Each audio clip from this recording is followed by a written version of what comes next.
தலைப்பிலே மெசேஜ் கொடுக்கணும்னு நான் ஆசைப்பட்டேன். ஏன்னா மெசேஜ் சில நேரத்தில் பல சப்ஜெக்ட்ஸ் எடுத்தாலும் பிளஸ்ஸிங் நம்முடைய வாழ்க்கையில் இருக்கணும், ஆசீர்வாதங்கள் இருக்கணும். சம்டைம்ஸ் இது சரியில்லை, அவங்க இது சரியில்லை, அவங்க சரியில்லை அப்படின்றோம். சரியில்லாத மட்டுமே எப்பவுமே பேசிக்கிறத விட சரியா இருக்கிற ஒரு பிளஸ்ஸிங்கை ஒரு வாழ்க்கையில் இருக்கத்தக்கவர்களாக நாம் மாற்றிட்டா அவங்க ஆசீர்வாதமாக மாறிடுவாங்க. இந்த காரியங்களை கர்த்தர் நமக்கு தயவு செய்யும்படி நாம் ஜெபத்திலே இந்த நாளில் இருப்போம். கர்த்தர் பெரிய காரியங்கள் நம்முடைய வாழ்க்கையில செய்வாராக. ஆமென். ஸ்தோத்திரம். விமோச்சன காண்டா, எக்ஸடஸ், யாத்ராகமம் 23:22 வாசிக்கிறோம். நீர் அவர் வாக்கை நன்றாய் கேட்டு நான் சொல்வதை எல்லாம் செய்வாயாகில். சோ கேட்கணும், செய்யணும். ஆமென். கேட்கணும், செய்யணும். அப்படி செஞ்சா இங்க பாருங்க என்ன கதை நடக்குதுன்னா, உன் சத்துருக்களுக்கு சத்துருவா இருப்பேன், விரோதிக்கு நான் விரோதியா இருப்பேன், உங்களுக்கு ஒன்னும் பிரச்சனை வராது. ஸ்தோத்திரம். நீ அவர் வாக்கை நன்றாய் கேட்டு அதன்படி எல்லாம் சொல்வதையெல்லாம் செய்வாயாகில். சோ அதான் நமக்கு ரொம்ப இம்பார்ட்டன்ட். கேட்கணும், வசனத்தை கேட்கணும். அவங்க பேச்சை கேட்க வேணாம், பாஸ்டருடைய பேச்சை கேட்க வேணாம், ஆண்டவருடைய வசனத்தை கேட்கணும், அதன்படி செய்யணும்.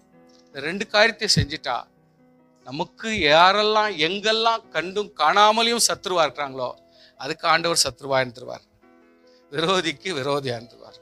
அதனால இந்த சப்ஜெக்டை நம்ம கேர் பண்ணாம கர்த்தர் சமூகத்தில் விடணும்னா ஆண்டவருடைய நல் வார்த்தைகளை கேட்கணும், அதன்படி சொல்லுங்க, வாய் துறை சொல்லுங்க, செய்யணும். ஆமென். செய்யணும், கேட்கணும், செய்யணும். இந்த 2 காரியத்தை நம்ம மனசுல வச்சுக்கலாம். கர்த்தர் இந்த ஸ்டார்டிங்ல சொல்லுகிற இந்த ஒரு அறிகுறி இதை கொஞ்சம் நீங்க ஞாபகமா வச்சுக்கணும். ஏன்னா அதுக்கு தான் இந்த சிம்பிள் நான் போட்டு வச்சுக்கிறேன். இந்த சிம்பிள் ஏன் போட்டு வச்சுக்கிறேன்னா, இது அத்தியாவசியமா ஒருத்தருடைய வாழ்க்கையில சொல்லிடணும் அப்படின்னு, எப்படியாவது சொல்லிடணும் அப்படின்னு தான் அத்தை ஒரு மார்க் பண்ணி வச்சிடுறது. அந்த வசனங்கள் வரும் பொழுதெல்லாம் நம்ம கண்டிப்பாக இதை கடைபிடிக்கணும் அப்படின்ற முக்கியமான வசனங்களிலே இது ஒரு வசனம் அப்படின்றதுதான் இந்த கதை. ஓகே. நவ் சில சிம்டம்ஸ், கர்த்தர் கொடுக்கிற சில காரியங்கள். ஆபிரகாமோடு பேசினார். இன்றைக்கு நம்ம எல்லாம் ஆபிரகாமோடைய சந்ததியில வந்திருக்கிறோம். ஏன்னா அவங்களுடைய இதுல ஒரு டிஎன்ஏ பிறப்பு அப்படின்ற விஷயத்தை நான் பேசுறதை விட நான் என்ன சொல்றேன், ஆவிக்குரிய நிலைமையிலே விசுவாசத்தாலே நாம் பிழைத்திருக்கப்படினாலே நம்ம எல்லாம் ஆபிரகாம் பிள்ளைகள் என்று நான் அறிகுறியாக சொல்ல முடியும். அல்லேலூயா. சோ அப்படிப்பட்ட ஒரு வசனமானது 24:35 வாசிக்கிறோம். கர்த்தர் என் எஜமானனை. யார் சொல்றது சாட்சி? இது the oldest man. ஆதியாகம புத்தகத்திலே ஆபிரகாமனுடைய ஃபேமிலி லைஃப்ல எவ்வளோ வேலைக்காரங்க இருக்கிறாங்க. அதுல வயசான ஒரு வேலைக்காரன் சொன்னா, அந்த வேலைக்காரன் அந்த வீட்டில் இருக்கிற அந்த வேலைக்காரனை கூப்பிட்டு அவனுக்கிட்ட சொல்றாரு, இது பாருப்பா, என்கிட்ட இருக்கிற ஒரு நாலேஜ் நீ படிச்சுனா நீ தான் பக்கா படிச்சிருக்க, நீ தான் வயசானவன், பெரிய அறிவும் என்னை பற்றி பூர்ணமா தெரிஞ்சுக்கணும்னா அது உன்னால தான் முடியும். ஏன்னா ரொம்ப வருஷமா நீ என் கூட வாழ்ந்திருக்கிற, என்னை பத்தி உனக்கு நல்லா தெரியும். என் விசுவாசம் உன்னுடைய விசுவாசம். ஸ்தோத்திரம். என்னுடைய நம்பிக்கை உன்னுடைய நம்பிக்கை. ஹல்லேலூயா. ஏன்னா என்னோட ருணத்தை நீ சாப்பிட்டு இருக்கிற, எனக்கு என்ன வேலையோ அந்த வேலையை நீ செஞ்சிருக்கிற, உனக்கும் எத்தனையோ புள்ள குட்டிங்க இருக்குது. இவ்வளவு இருந்தாலும் என்கிட்ட நீ அமைதியா சாப்பிட்டு திருப்தியா நல்லா இருக்கிற. அதனால என்கிட்ட இருக்கிற எத்தனையோ 100கணக்கான வேலைக்காரர்கள உன்னை நானே முக்கியமா ஏன் கூப்பிடுறேன்னா, you are the eldest servant. வேலைக்காரங்கள நீ தான் மூத்த ஒருத்தன். நீங்க பைபிள்ல அது போல படிக்கும் பொழுது உங்களுக்கு புரிஞ்சிடும், நல்லா இருக்கிறதுலே மூத்தவன் நீ தான்பா, உனக்கு தான் எல்லாம் தெரியும்ன்ற மாதிரி இவர் அர்த்தத்தோடு பேசுறாரு. உனக்கு எல்லா டீட்டெயிலும் தெரியும், என்னை பத்தி ஃபுல்லா தெரியும், எல்லா நிறைய பொறுப்புகளை கொடுத்துருக்குற, நீ தவறு கரெக்டா செஞ்சிருக்கிற, அதனால உண்மையில எனக்கு ரொம்ப நம்பிக்கை இருக்கிறது. ஆனா கடைசியா உங்ககிட்ட ஒண்ணு நான் கேட்க வேண்டியது ஒண்ணு இருக்குது. எப்படின்னா, என்னுடைய ஒரே மகனுக்கு ஒரு அருமையான ஒரு நேர்த்தியான கர்த்தருக்கு விருப்பமான ஒரு பொண்ணு நீ தேர்ந்தெடுத்து வரணும்னா உன்னைதான் நான் செலக்ட் பண்ண முடியும். ஏன்னா என் விசுவாசம் உன் விசுவாசம், என் நம்பிக்கை உன் நம்பிக்கை. நான் என்ன சாப்பிட்டனோ அதுதான் நீயும் சாப்பிட்ருக்குற. நான் எப்படி வாழ்ந்திருக்கணும் நீ அப்படித்தான் வாழ்ந்திருக்கிற. நான் எப்படி பாடுபட்டிருந்தா நீயும் பாடுபட்டிருக்கிற. சொந்த வீடு இல்லையே, நிலையான வீடு இல்லையே, ஒரு நல்ல ஆர்சிசி ரூஃப் இல்லையே நான் व्यसனப்பட்டிருந்தா நீயும் அதே व्यसனம் தான் பட்டிருக்கிற. நான் எப்படி நாடோடியாய் ஒவ்வொரு ஊராய் பிரயாணப்பட்டு கர்த்தர் சொல்றதுக்கு கீழ்ப்படிஞ்சு போயிருக்கணும், அதுக்கு நீங்களும் வணங்கி போயிருக்கிறீங்க. உங்களை எந்த வித்தியாசம் இல்லை. அப்படி இருந்த நூற்றுக்கணக்கான வேலைக்காரர்களை நீ மூத்தவன் ஆக்கிறப்படினாலே நீ தான் என்னை அதிகமாக புரிஞ்சுக்கணும், என் குடும்பத்தையும் நீ புரிஞ்சுக்கணுவேன். அதனால உங்ககிட்ட சொல்றேன், என்னுடைய பிள்ளைக்காக ஒரு நல்ல ஒரு நபரை தேர்ந்தெடுக்கணும்னா எனக்கு தான் தெரியும், உங்களுக்கெல்லாம் அந்த அளவுக்கு தெரியாது. ஏன் சோறு சாப்பிட்டு வளர்ந்துவங்க நீங்க, உங்களுக்கெல்லாம் என்ன தெரியும், நான் தான் என் பையன் பொண்ணு பார்க்குவேன். இந்த ஒரு நிலைமை அவன்கிட்ட இல்லை. அவன் என்னன்றான், என்னுடைய வேலைக்காரனுக்கு என்னை குறித்து தான ஒரு பாசம், என்னை குறித்து தான ஒரு அக்கறை. என் பிள்ளை என் ரணத்தை சாப்பிட்டு இருந்தா அவன் எவ்வளவு தூரத்துக்கு என் பிள்ளைக்காக ஒரு பொண்ணை தேடுறதுக்கு இவனுடைய பிரயாசம் எப்படிதான் இருக்கும் அப்படின்னு சொல்லிட்டு தன்னுடைய பலனை நோக்கி, என்னுடைய வாழ்க்கையில அனுபவித்த ஒரு பலனான ஒரு மூத்த வேலைக்காரங்கிட்ட அவன் சொல்ற வார்த்தை, போயிட்டு எனக்காக ஒரு பொண்ணை பாரு. அவன் போறான், கீழ்ப்படுகிறான், செய்யறான். அந்த இடத்துல ஒரு பொண்ணை பார்க்கறான், எல்லாம் பேசுறான். அவங்க குடும்பத்தோட கூட அவன் சொல்றான், அப்புறம் சொல்லி அனுப்பல, டேய் போய் சொல்றா, எங்க ஓனருக்கு நிறைய பணங்குது, நிறைய வெள்ளிக்குது, நம்ம கோல்டுக்குது, நிறைய ஒட்டங்குதுன்னு போய் சொல்றா. இதெல்லாம் எக்ஸ்பிளைன் பண்ணியிருந்தா கர்த்தர் அதை கூட எழுதி வச்சுட்டுப்பாரு. ஆவியானவர் தானே சொல்றது, ஆவியானவர் தானே அவர் எழுதிட்டுப்பார். அதெல்லாம் ஒன்றும் சொல்லி அனுப்பல. ஆனா இவன் சொல்றான், கர்த்தர் என் எஜமானனை மிகவும் ஆசீர்வதித்திருக்கிறார். ஸ்தோத்திரம். எப்படி ஆசீர்வதிச்சிருக்கிறார்? மிகவும் ஆசீர்வதி. அந்த வார்த்தை மொத்தமான வார்த்தை, ஒரு காம்ப்ளெக்ஸ் வேர்ல்டு. காம்ப்ளெக்ஸ் வேர்ல்டுனா ஒரு பில்டிங்ல பல பல கணக்கான பொருள்கள், கம்பெனிகள், கடைகள் இருக்கலாம். It's a complex. இந்த இடத்துல காம்ப்ளெக்ஸ் வேர்ல்டுனா நிறைய அர்த்தங்கள் உள்ள ஒரு வார்த்தை. ஸ்தோத்திரம்.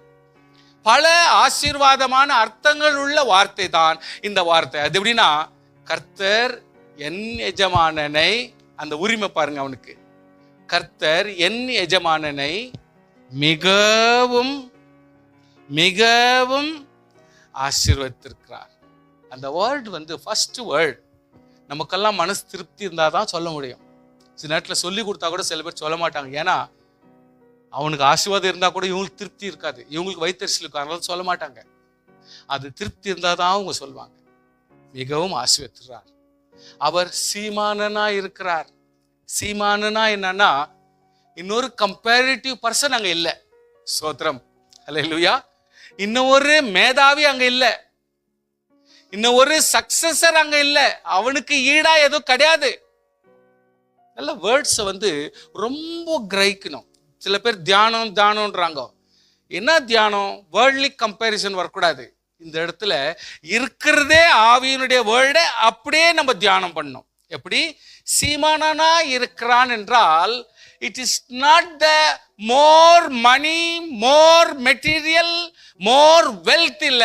சீமான் என்று சொன்னால் கர்த்தருடைய ஆவியிலே பணக்காரர், கர்த்தருடைய விசுவாசத்திலே பணக்காரர், கர்த்தருடைய ஆசீர்வாதத்தை வாங்குகிறதுலயும் பணக்காரர். ஹல்லேலூயா. சீமான்ன்றது இன்னொரு ஆள் இல்லை, அவர் பெரியவர். ஊர்லயே அவர் தான் பெரியவர், அவர் தான் ஒரு குமாஸ்தா, அவர் தான் பெரியவர். சீமான் சொன்னா அவருக்கு வேற இல்லை, அவர் தான் டாப் அப்படின்ற மாதிரி. கர்த்தருடைய பிள்ளைகளே, கர்த்தர் அவருக்கு அதுக்கு ஒரு எக்ஸ்பிளேஷன் கொடுத்துறான். முன்னாளுக்கு ஆடு மாடுகளையும் வெள்ளியும் பொன்னியும் வேலைக்காரர்களையும் ஒட்டங்களையும் கழுதைகளையும் கொடுத்திருக்கிறார். ஸோ அதுக்கு டிஸ்கிரிப்ஷன் தான். ஒர்க்கிங் கேபிட்டல்ல அவன் அடியில கொஞ்சம் சொல்றான். சீமானு சொன்னதுக்கும் ஆசீர்வதித்திருக்கிறார்ன்றதுக்கும் மிகவும் ஆசீர்வதித்திருக்கிறார்ன்றதுக்கும் எஜமானுன்றதுக்கும் ஒரு அர்த்தத்தை கொடுக்கறதுக்காக அந்த காலத்தினுடைய வேல்யூ ஆடு மாடு அத்தையும் சொல்லிட்டான். அதனுடைய இவால்யூவேஷன் வெள்ளி பொன் அது சொல்றான். பிளஸ் ஒரு ஒட்டகம் எத்தனையோ ஆடுக்கு சமம்.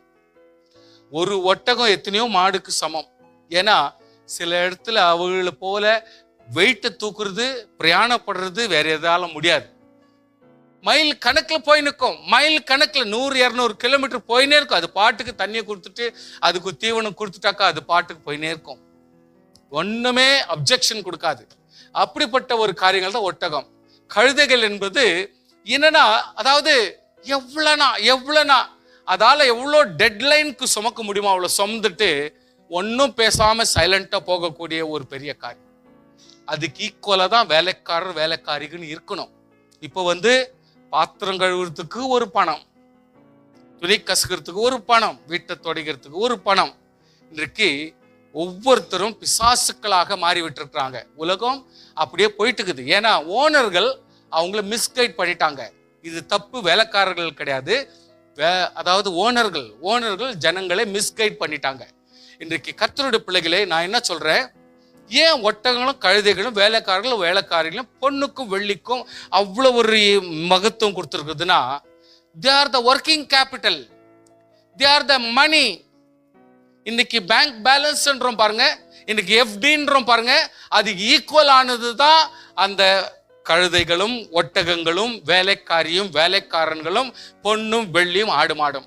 ஏன்னா அந்த காலத்துல வேலைக்காரின்னு சொன்னா இந்த காலத்து வேலைக்காரங்களுக்கு நீங்க கம்பேரே பண்ணக்கூடாது, யாருக்கிட்டும் நீங்க எக்ஸாம்பிள் கொடுக்க கூடாது, ரொம்ப மோசமா போயிடும். அது போல நீங்க சொல்லாதீங்க. ஏன்னா அந்த காலத்துல எல்லாம் வேலைக்காரங்களை பணத்தை கொடுத்து வாங்கினாங்க, வயசுக்கு தகுந்த காசு. ஆண்டவர் உங்களுக்கு சொல்லியிருக்கிறேன், உங்களுக்கு ஒரு முறை சொல்லியிருக்கிறேன், லேவியராகம புத்தகத்துல எப்படி 19 இயர்ஸ்க்கு இருந்து 24 இயர்ஸ் வரைக்கும் எவ்வளோ காசு, 30 இயர்ஸ்க்கு மேலே 50 இயர்ஸ்க்கு வரைக்கும் எவ்வளோ காசு, 50லேருந்து 70 வரைக்கும் அவங்களுக்கு எவ்வளோ காசு, அதுக்கு மேலே எவ்வளோ காசு, சின்ன பிள்ளைங்களுக்கு எவ்வளோ காசு அப்படின்னு சொல்லிட்டு விலையை ஆண்டவர் கொடுத்துட்டாரு. ஸோ அந்தந்த பலத்துக்கு தகுந்த மாதிரி அந்த பணத்தை நிர்ணயிச்சிருந்தாங்க. அந்த மாதிரி வேலைக்காரங்களை கொண்டு வந்துட்டு ஆடு மாடுங்களுக்கு குறிப்பு போடுற மாதிரி காதுலையோ கழுத்துலையோ போட வச்சுதான். இன்னைக்கு நம்ம நினைச்ச மாதிரி எங்கெங்கயோ மாட்டி வச்சுக்கிறோம், தொங்கலையும் குங்கலையும் பங்குலையும். ஆனா ஆக்சுவலா அன்னைக்கு நீ எனக்கு அடிமை, நீ வேற யாருக்கும் கிடையாதுன்னு சொல்லிட்டு என்னுடைய சிம்பிள் அதுல போட்டு, சப்போஸ் நான் அசோக்ராஜ் சொன்னா ஏன்ற சிம்பிள் அதுல போட்டு அத்தை தூக்கி அந்த காதுல மாற்றணும், அந்த பொம்பளையும் ஆளுக்கு காதுல.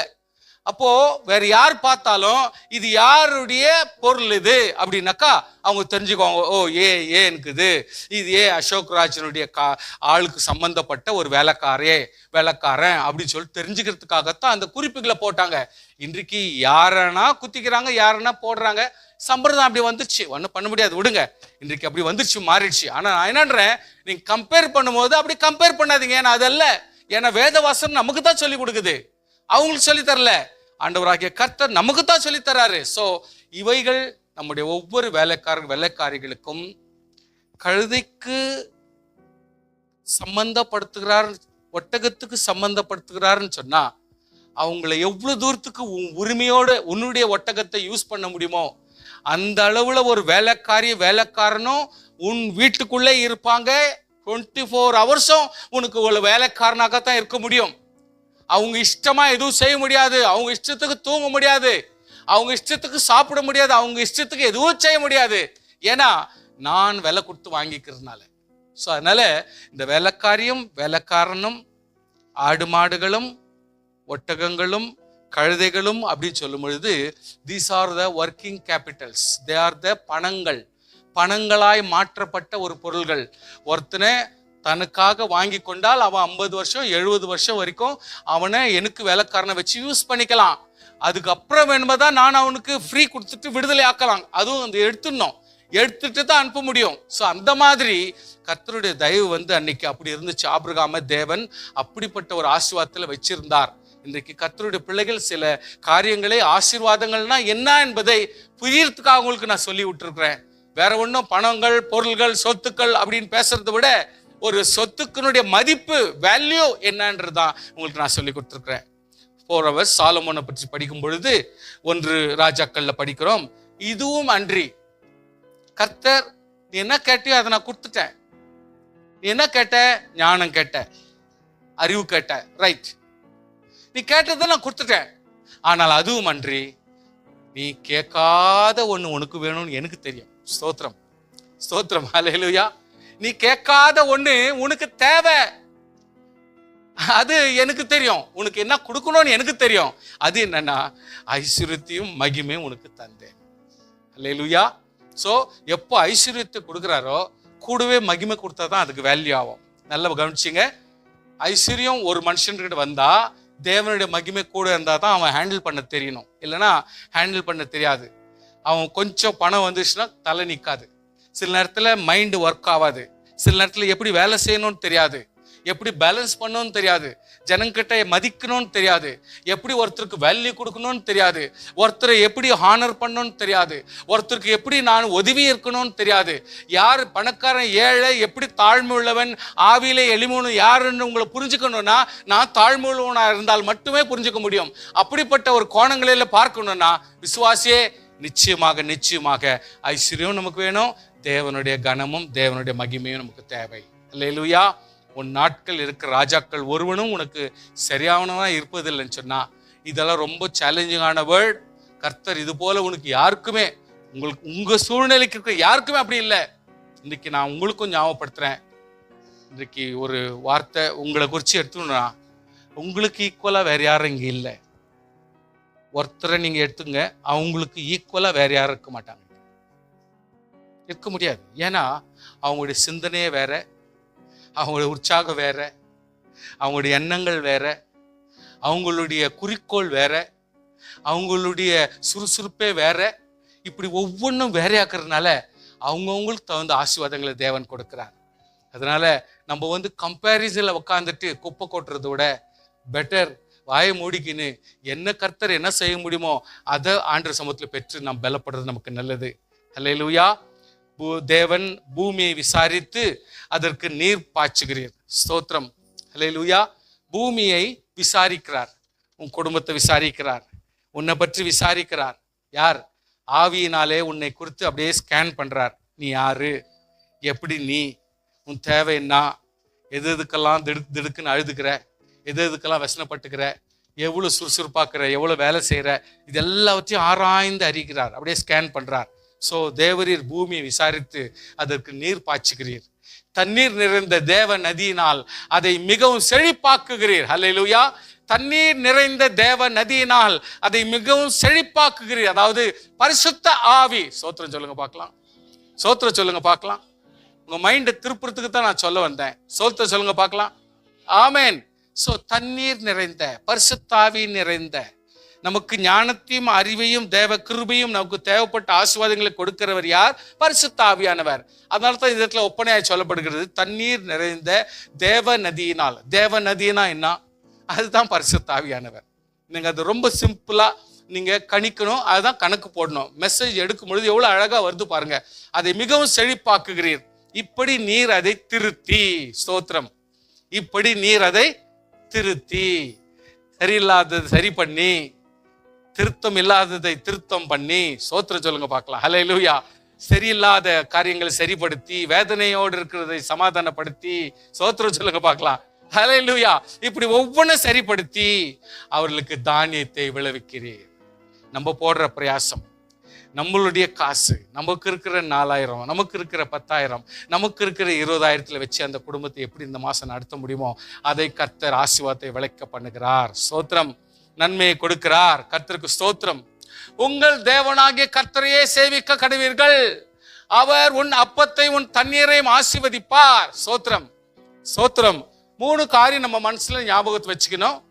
ஆசீர்வாதம் என்றது 3 விஷயம். ஒன்னு அப்பம், இன்னொன்னு தண்ணீர், மூணாவது இது ரெண்டும் கொடுத்துவிட்டு நமக்கு நோயை சேர்ந்து போச்சுன்னா அர்த்தம் இல்லாத போயிடும். அதனால தான் ஆண்டவர் நன்றாரு, உனக்கு சாப்பாட்டையும் கொடுக்குறேன், தண்ணி எப்பவும் கொடுக்கணும். உங்களுக்கு ஞாபகப்படுத்துறேன் மறுபடியும். அது போன வாரமே கர்த்தர் எனக்கு மறுபடியும் ஞாபகப்படுத்துறேன். அது யாருக்காக ஞாபகப்படுத்துறான்னு எனக்கு ஒன்றும் புரியல. சில பேர் அப்படியே ஒரு மெஷின் மாதிரி உங்க உடம்பை நீங்க நடத்துறீங்க, மெஷின் மாதிரி உங்க உடம்பை நடத்துறீங்க. ஆண்டவர் சொன்னார் போன புதன்கிழமை. எனக்கு அது ஒரு பெரிய ஷார்ப் ஆகி போச்சு. என்னன்னா, கொஞ்சம் சும்மா அப்படி போறப்போவாவது சும்மா ஒரு குடு தண்ணியாவது குடிக்கலாம். உங்களுக்கு கர்ட்டசியே கிடையாது. ரொம்ப ரொம்ப மோசமான விசுவாசிங்க நீங்க. அது ஆண்டவர் வெளிப்படுத்துறாரு. குடிக்க மாட்டேன்றீங்க, கொஞ்சம் குடிங்க. எடுத்த உடனே அப்படியே சொம்பு நிறைய குடிக்கிறது, கொடுக்கணும் என்னவோ டேங்க் வச்சுக்கிற மாதிரி அப்படி குடிக்கக்கூடாது. அது அந்த மாதிரி எல்லாம் குடிக்கக்கூடாது. குடிக்கும் பொழுது ஒரு கிளாஸ் தண்ணி, 1/2 கிளாஸ் தான் குடிக்கணும், இல்ல 1/4 கிளாஸ் குடிக்கலாம். ஆனா சில பேர் குடிக்கிறதே இல்லை. உடம்பு பேலன்ஸ் ஆகாது, அது ஆகாது. ஏன்னா தண்ணீர் ஒரு சாப்பாடு. சொன்னா புரியுமான்னு நான் சொல்லி கொடுக்குறேன். தண்ணீர் ஒரு சாப்பாடு. அந்த சாப்பாடு அட்லீஸ்ட் 1 ஹவருக்கு ஒரு வாட்டி, 3/4 ஹவருக்கு ஒரு வாட்டி. நீ சோறு சாப்பிடாத, சாப்பாடு சாப்பிடாத, பரவாயில்ல. ஆனா தண்ணியை மட்டுமாவது நீ குடிச்சிட்டினா உடம்பு ரீசைக்கிளிங் ஆகி அப்பப்போ ரெடி ஆயிக்கும். ஸோ அது ரெடி ஆகலைன்னா உன்னுடைய ஒவ்வொரு பாகங்களும் சோர்ந்து போயிடும், துக்கமா இருக்கும். அப்படிப்பட்டவங்க சரியான ஆப்பிடைட் இருக்காது, சரியான டாய்லெட் போக மாட்டாங்க, சரியான ஒரு உடம்பினுடைய ஸ்ட்ரக்சர் இருக்காது. ஸோ ப்ளீஸ் அண்டர்ஸ்டாண்ட் பண்ணிங்க. ஆவியானவர் ஏவர்னால நான் சொல்றேன். இதெல்லாம் ஏவரானாக்கா அவன் எனக்கு ஏவர்னாரு நான் சொல்றேன். இஷ்டங்கிறவங்க எடுத்துக்கலாம், மற்றவங்க காரி துப்பலாம். அதை பத்தி நீங்க கவலையே படுவானா. இதை ஒரு பெருசா தலைமையில தூக்கி வைக்க வேண்டிய அவசியம் கிடையாது. ஸ்தோத்திரம். பாருங்க, உச்சிதமான கோதுமையினால நம்மளை போஷிக்கிற தேவன். ஸ்தோத்திரம். உச்சிதமான கோதுமை. இப்பெல்லாம் ஃபாரின்ல எல்லாம் போயிட்டீங்கன்னா மேக்சிமம் அவங்க நல்ல ஒரு உணவு தானியத்தை ஒன்று வர வைக்கிறாங்கன்னா கோதுமை தான் முக்கியம். 80% அவங்களுக்கு கோதுமை தான் தேவை. இந்த கோதுமை ஒன்று இருந்துட்டா அவங்களுக்கு சாப்பாடுன்றது முடிஞ்சிட்ட மாதிரி. அதுக்கு மேலே வேணுமா தான் என்னென்ன பண்ணி கோதுமையால் செய்யப்பட்ட பிரெட்டோ இல்லை டோஸ்டோ என்னத்தையோ பண்ணிக்கிறாங்க அவங்க. டோட்டலாக அது நல்ல சாப்பாடு, மற்ற எல்லாத்தோட அது இருந்தால் போதுன்ற லெவலுக்கு வந்துட்டாங்க. அங்கே இருக்கிறவங்க எந்த இடத்துலையும் கோதுமை பஞ்சமே அவங்களுக்கு இருக்காது. ஏன்னா அதுதான் சாப்பாடு, அவங்க அது கரெக்டாக வச்சுக்கோங்க. நம்மளுக்கு நிறைய மீடியா வச்சுக்கிறோம், நிறைய அரிசின்றோம், தினன்றோம், வச்சுமா. சில இடத்துல போனீங்கன்னா கம்புன்றாங்க, சில பேர் வேற விஷயத்த போட்டுக்கிறாங்க. எப்படி இருந்தாலும் சரி, கோதுமைன்றது எப்பொழுதுமே உலகத்துல சாப்பாடுக்கு ஈக்குவலா இருக்கக்கூடிய ஒன்றுனா அது கோதுமை மட்டும்தான். அதை தான் கர்த்தர் வேத வசனத்திலையும் அப்படிதான் போடுறாரு. உன்னை உச்சிதமான கோதுமையில அவர் உன்னை போஷிப்பார், கண்மலின் தேனினால் உன்னை திருப்தியாக்குவேன். ஆமேன், ஆமேன். கோதுமை மட்டும் கொடுத்து கண்மேல தேன் இனத்தை கொடுத்துருக்கிறாரு. ஏன் அதை கம்பேர் பண்ணாங்க? ஏன் விசுவாசிங்க இதை கொஞ்சம் சிந்திக்கிறது இல்லை? அங்க கோதுமை சொல்லிட்டு கர்த்தர் தேனை ஒன்று சொல்லிட்டாரு. எதுக்காக? தேனுக்கும் கோதுமைக்கும் என்ன கம்பேரிசன்? கொஞ்சம் யோசிக்கணும். எப்பொழுதுமே கர்த்தர் இதை சொல்லும் பொழுது என்னடா அந்த ரெண்டுக்கும் கம்பேர் பண்ணி அங்க சொல்லிட்டுக்கிறாரு, என்னத்துக்காக சொன்னாரு, ஏன் சொன்னாரு, இதை நம்ம புரிஞ்சுக்கிறதே இல்லை. சப்போஸ் கோதுமை உங்களுடைய வாழ்க்கையில ஒரு பிரெட்டோ பன்னோ இல்லை வேற ஏதோ ரொட்டியோ ஏதோ நீங்க சாப்பிட்டு உடம்புக்கு சக்தியை நீங்க வர வைக்கலாம். அதில் நீங்கள் கொஞ்சம் எக்ஸ்ட்ரா நீங்கள் போயிட்டு உங்கள் உடம்பு பாதர் ஆயிடுச்சுன்னா டெஃபினெட்லி ஒரு தண்ணியை கொஞ்சம் சூடு பண்ணி தேனை கொஞ்சம் அதில் விட்டு சாப்பிட்டீங்கன்னா உங்கள் உடம்பு செரிமானம் ஆகிடும். ஆன தப்பு சரி பண்ணிக்கிறதுக்கு ஒரு நல்ல வாய்ப்பு. இப்போல்லாம் தேனுனா எது உண்மையான தேனுன்னு தெரில, தேனுன்னு தெரிஞ்சால் கூட அதை யூஸ் பண்ண நமக்கு தெரில, இருந்தால் கூட அதை சாப்பிடலாமான்ற ஒரு அமாவாசைக்கு நம்ம தேட வேண்டியதாக இருக்குது. அதனால் மீனிங்கே நம்முடைய வாழ்க்கையில் கிடையாது. ஸோ கர்த்தர் சொல்ற வசனங்களை கொஞ்சம் நீங்க திங்க் பண்ணி தான் ஆகணும். ஏன் கர்த்தர் கோதுமையை கொடுத்துட்டு அவர் தேனையும் கற்ற கூட சேர்த்து சொல்றாரு? இது ரெண்டு கம்பேர் பண்ணி ஏன் சொல்றாரு? அதுக்கு என்ன மீனிங் இருக்குது? இப்படி நாங்க திங்க் பண்ணலன்னா கர்த்தர் இவ்வளோத்தையும் அதுல போட்டு வச்சுக்கிறதுக்கு அர்த்தமே இல்லாத போயிடும். ஆண்டவர் எதுக்காக இதை போட்டு வச்சிருக்கிறார்? எதுக்காக அதை கம்பேரிசனா சொல்றாரு? ஏன் கர்த்தர் இதை ஒன்னு சேர்த்து சொல்றாரு? இதை கொஞ்சம் நீங்க புரிஞ்சுக்கலன்னா சும்மா வசனத்தை படிச்சுக்கிறேன் இருக்கிறத படிக்கிறேன்னு சொன்னா அதுக்கு அர்த்தமே இல்லை. கர்த்தர் ஏன் சொல்றாரு? அதுக்கெல்லாம் ஒரு மீனிங் இருக்குது. ஸோ புரிஞ்சுக்குங்க. இதோ உழுகிறவன் அறுக்கிறவனையும் திராட்சை பழங்களை ஆலை ஆடுகிறவன் விதைக்கிறவனையும். ஸ்தோத்திரம். புரியுதுங்களா? உழுகிறவன் அறுக்கனையும். நான் லேண்ட் வச்சிருக்கிறேன், நான் உழுதுட்டு தானியத்தை வர வச்சுட்டேன். இப்ப நான் என்ன பண்றேன்? அறுக்கிறவனை எதிர்பார்த்துக்கிறேன். நான் போடா, நான் டயர்ட் ஆயிட்டுக்கிறேன், நான் வேலை செஞ்சு தானியங்கள்லாம் வந்துச்சு, நான் தான் ஓனர். கொஞ்சம் அறுக்கிறவன் ஒருத்தனை கூப்பிட்டு அறுக்க வைக்கிறதுக்காக இவ எப்பவுமே அவனை டிபெண்ட் ஆயிருப்பான். அப்புறம் திராட்சை பழம் அறுத்துடுறாங்க. அத்தை வச்சுக்கின்னு யாருக்கும் பிரயோஜனம் கிடையாது. அத்தை மறுபடியும் ஆலையில போட்டு அத்தை ஜூஸ் எடுக்கிறவனும் ஒருத்தனை தேர்ந்தெடுத்து, இப்படி கோர்வையா ஒரு காரியத்தை வர வைக்கிறவ அறுக்கிறவனையும் இதை பண்றவனையும் நம்ம கிட்ட இல்லைன்னா நம்முடைய வேலையே பிரயோஜனமா போயிடும். நம்முடைய ஆசீர்வாதங்களுக்கு முடிவில்லாத போயிடும். நம்ம ஆசீர்வாதம் உள்ளவனாய் மாறுறதுக்கு வாய்ப்பு இல்லாம போயிடும். அதனால விசுவாசிகள் எப்பொழுதுமே இதை கொஞ்சம் கவனிக்கணும். இதோ உழுகிறவன் அறுக்கிறவனையும், திராட்சை பழங்களை ஆலையிடுகிறவன் விதைக்கிறவனையும் தொடர்ந்து பிடித்து பர்வதங்கள் திராட்சை ரசமாய் வடிகிறதும். ஸ்தோத்திரம். சோ கர்த்தருடைய பிள்ளைகளே, சம்டைம்ஸ் உங்களுக்கு நல்லா தெரியும், காலைல 7 மணிக்கு 7:30 மணிக்கு விபூதிபுரம் ரோட்டுக்கு போனீங்கன்னா எல்லா வேலைக்காரரும் வந்து நிற்பாங்க. மேசன் கூடுப்பா, யாரெல்லாம் மேசன்கிறீங்க, ஒரு 4 மேசன் வேணுமாக்குதுப்பா அப்படின்னு காலையில் போய் அங்கே போய் பார்த்தீங்கன்னா 7 மணிலேருந்து 8 மணிக்குள்ள அவங்களுக்கு வேலைக்காரன் கிடைச்சிடுவாங்க. 8 போயினே இருப்பாங்க அவங்க டியூட்டி மேலே. ஸோ நான் ஆலை எடுக்கிறேன், ஜூஸ் பண்ணுறவேன். அப்போ ஓனர் வந்து என்ன டிபெண்ட் ஆயிருப்பான்.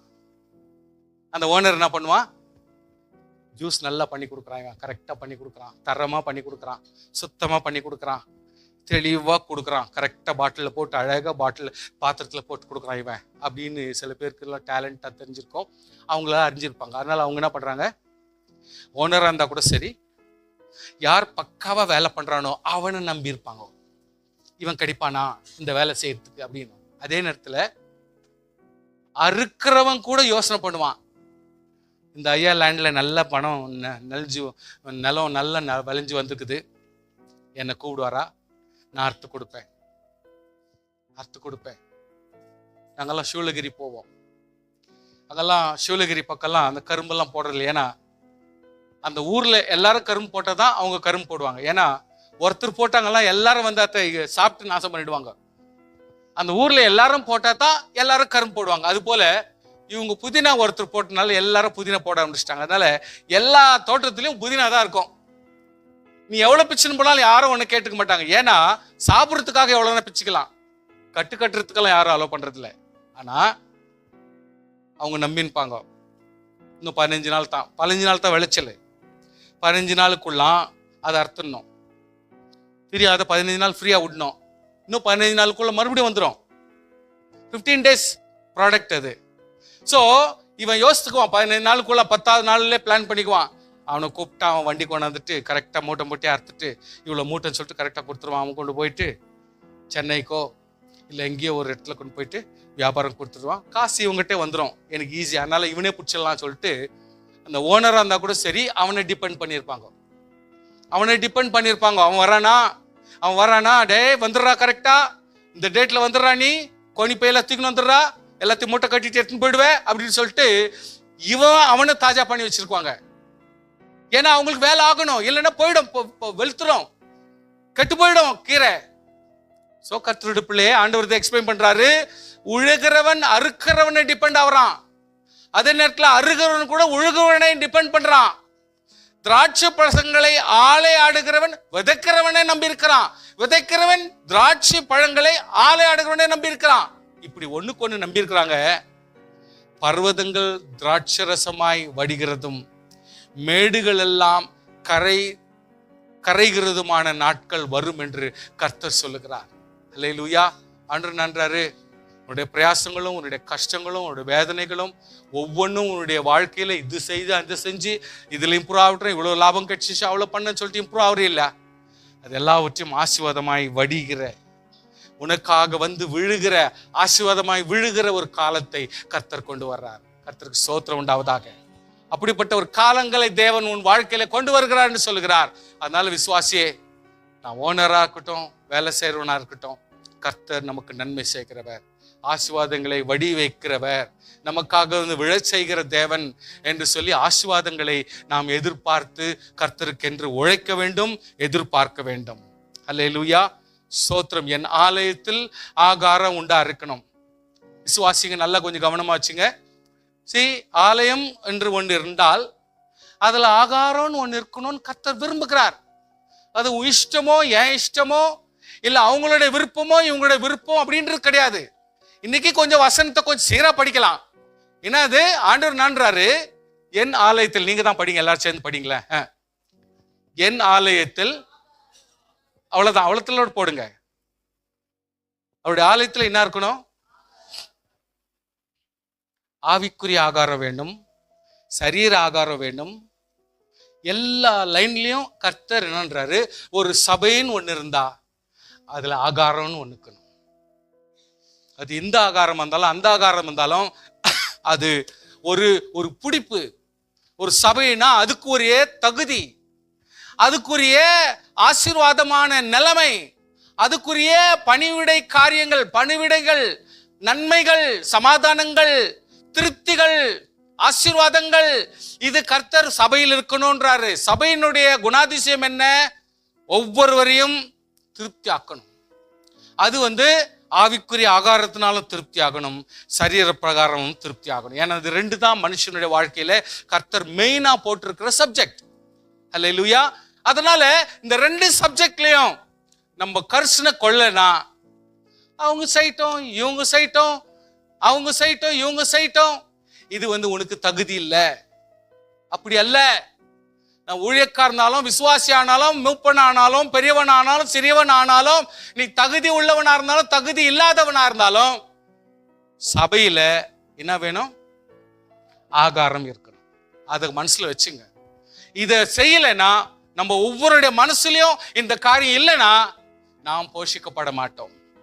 அது நாம் இன்னொருத்தருக்கு செய்யணும்னு யோசித்தாதான் கர்த்தர் நம்மையும் போஷிப்பார். யாரனா ஏதோ ஒன்று செஞ்சுன்னு போட்டோம், நம்மளால இருந்தா பார்க்கலாம், எப்பவுமே நம்மளால முடியாதுன்னு சொல்லி நிற்கிற வரைக்கும் உன்னுடைய வாழ்க்கையில கர்த்தர் எதுவுமே லபிக்க வாய்ப்பு இல்லாம போயிடும். கர்த்தருடைய தயவு இருக்கட்டும். தசம பாகங்களை பாருங்க, அதுக்கு மெத்தட் கர்த்தர் சொல்றார். உன்னுடைய சபையில ஆகாரங்கள் இருக்கணும். 2 வகையான ஆகாரம் படிச்சோம். இந்த 2 வகையான ஆகாரம் இருக்கணும்னா உன்னுடைய பாகம், உன்னுடைய பாகம் எதனுடைய பாகம்? தசம. தசம. வாட் இஸ் தசம்? அதை கொஞ்சம் யோசிக்கணும் நீங்க. You need to understand the meaning of that. 1/10. What is 10th? 10th என்றதை படிக்கணும்.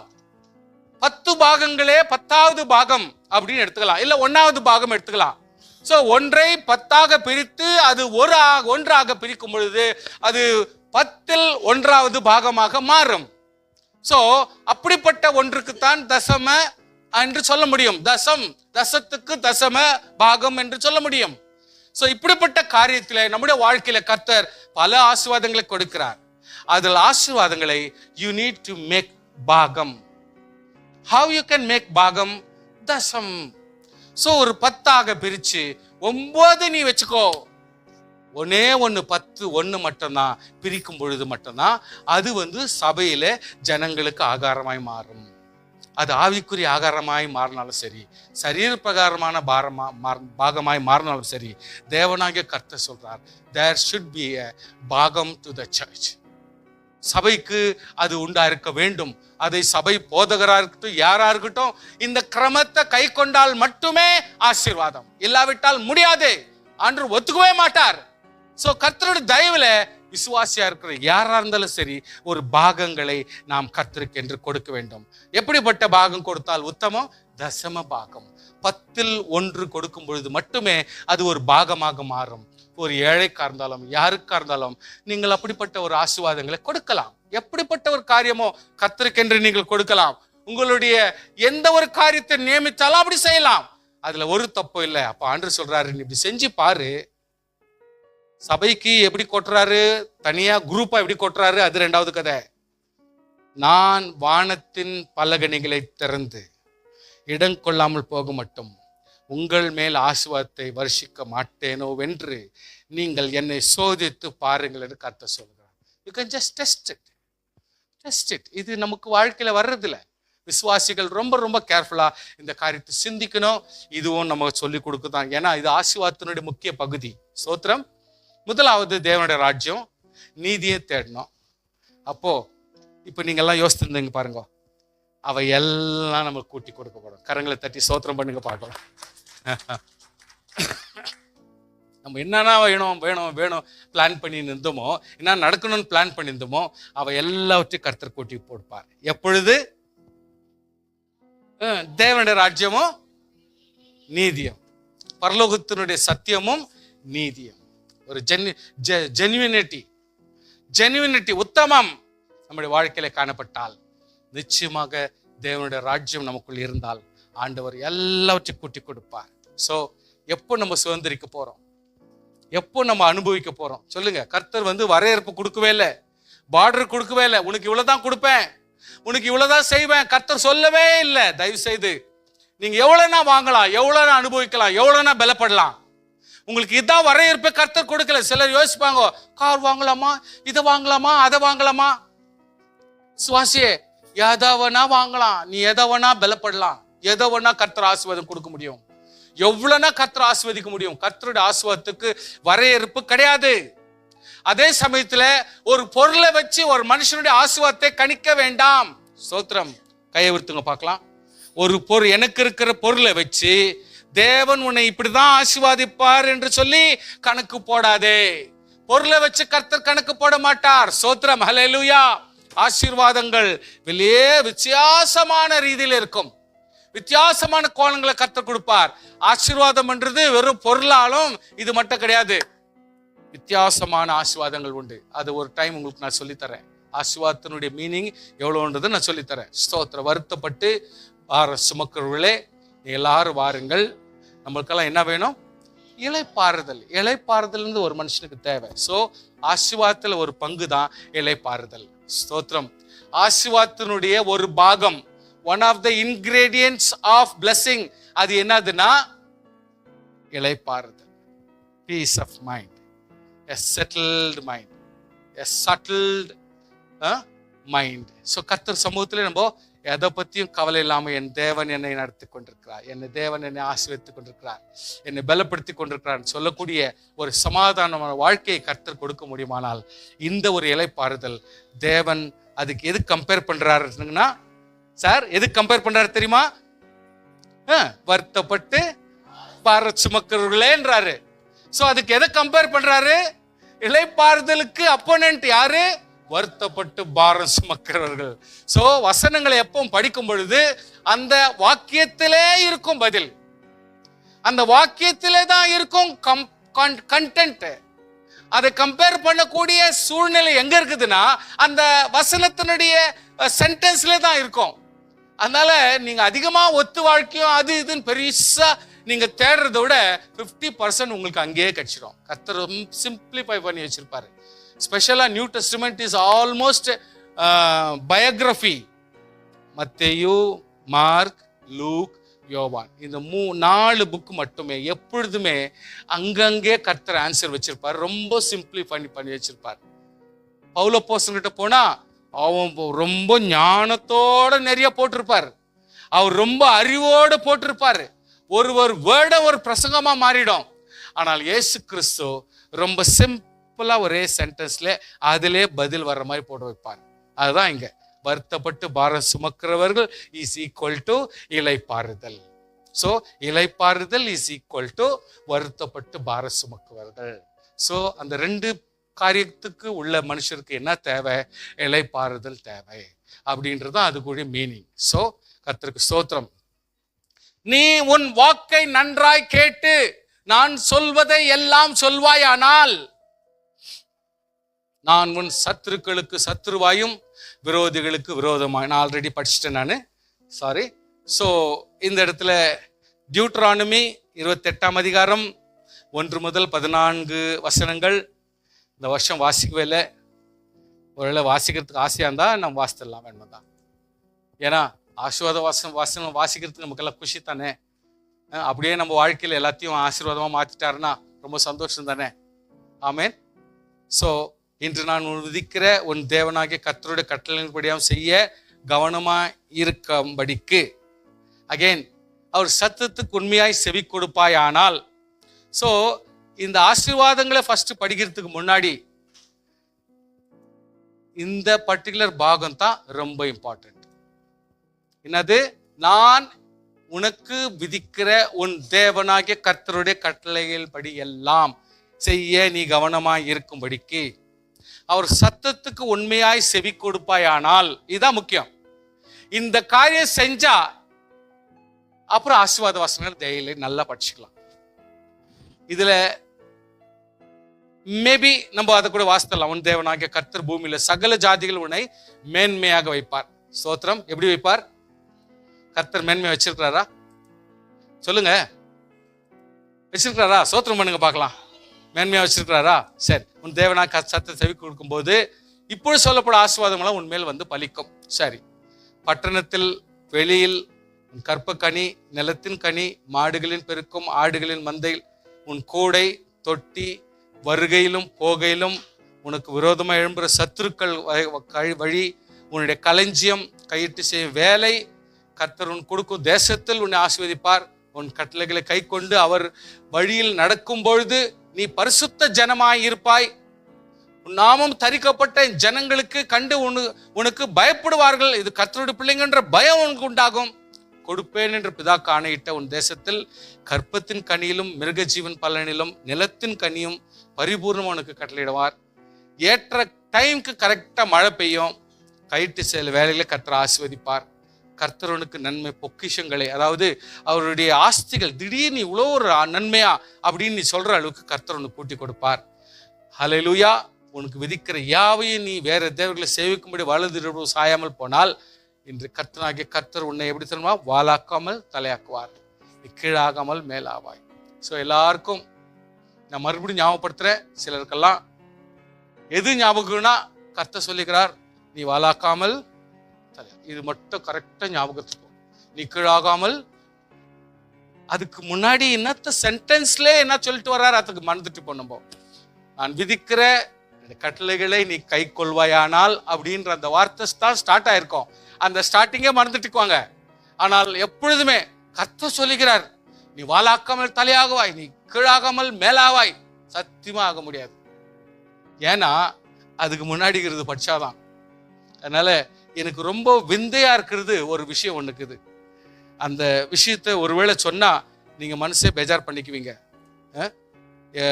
உபாகமம் எந்த அதிகாரம் சொல்லுங்க? 28ஆம் அதிகாரம் 1-14 இல்லையா? 1-14. இப்போ இது பாருங்க, அந்த 15-68 வசனம், 15-68 வசனம் கதை பாருங்க எப்படி இருக்குது. நான் சும்மா உங்களுக்கு நான் கிளான்ஸ் காட்டுறேன்.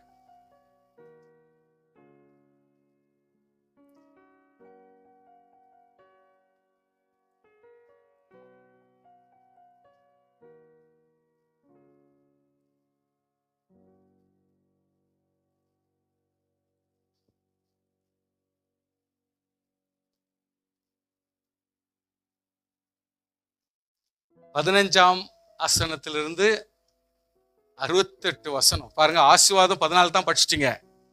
ஆனால் கர்த்தருடைய வார்த்தைக்கு கீழ்ப்படியாம போயிட்டா அந்த சாபம் எவ்வளவு தூரத்துக்கு வருதுன்னு அதை எப்பாவது ஒரு வாட்டியாவது நீங்க படிச்சிருப்பீங்களா? எனக்கு ஒன்றும் புரியாது.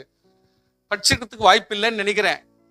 இன்று நான் விதிக்கிற உன் தேவனாய் கர்த்தருடைய எல்லா கற்பனைகளையும் கட்டளைகளையும் நடக்க கவனமாய் இருக்கிறதற்கு அவர் சத்தத்துக்கு செவி கொடாதே போவாயானால் இப்பொழுது சொல்லப்படும் சாபங்கள் உன்மேல் வந்து பலிக்கும்.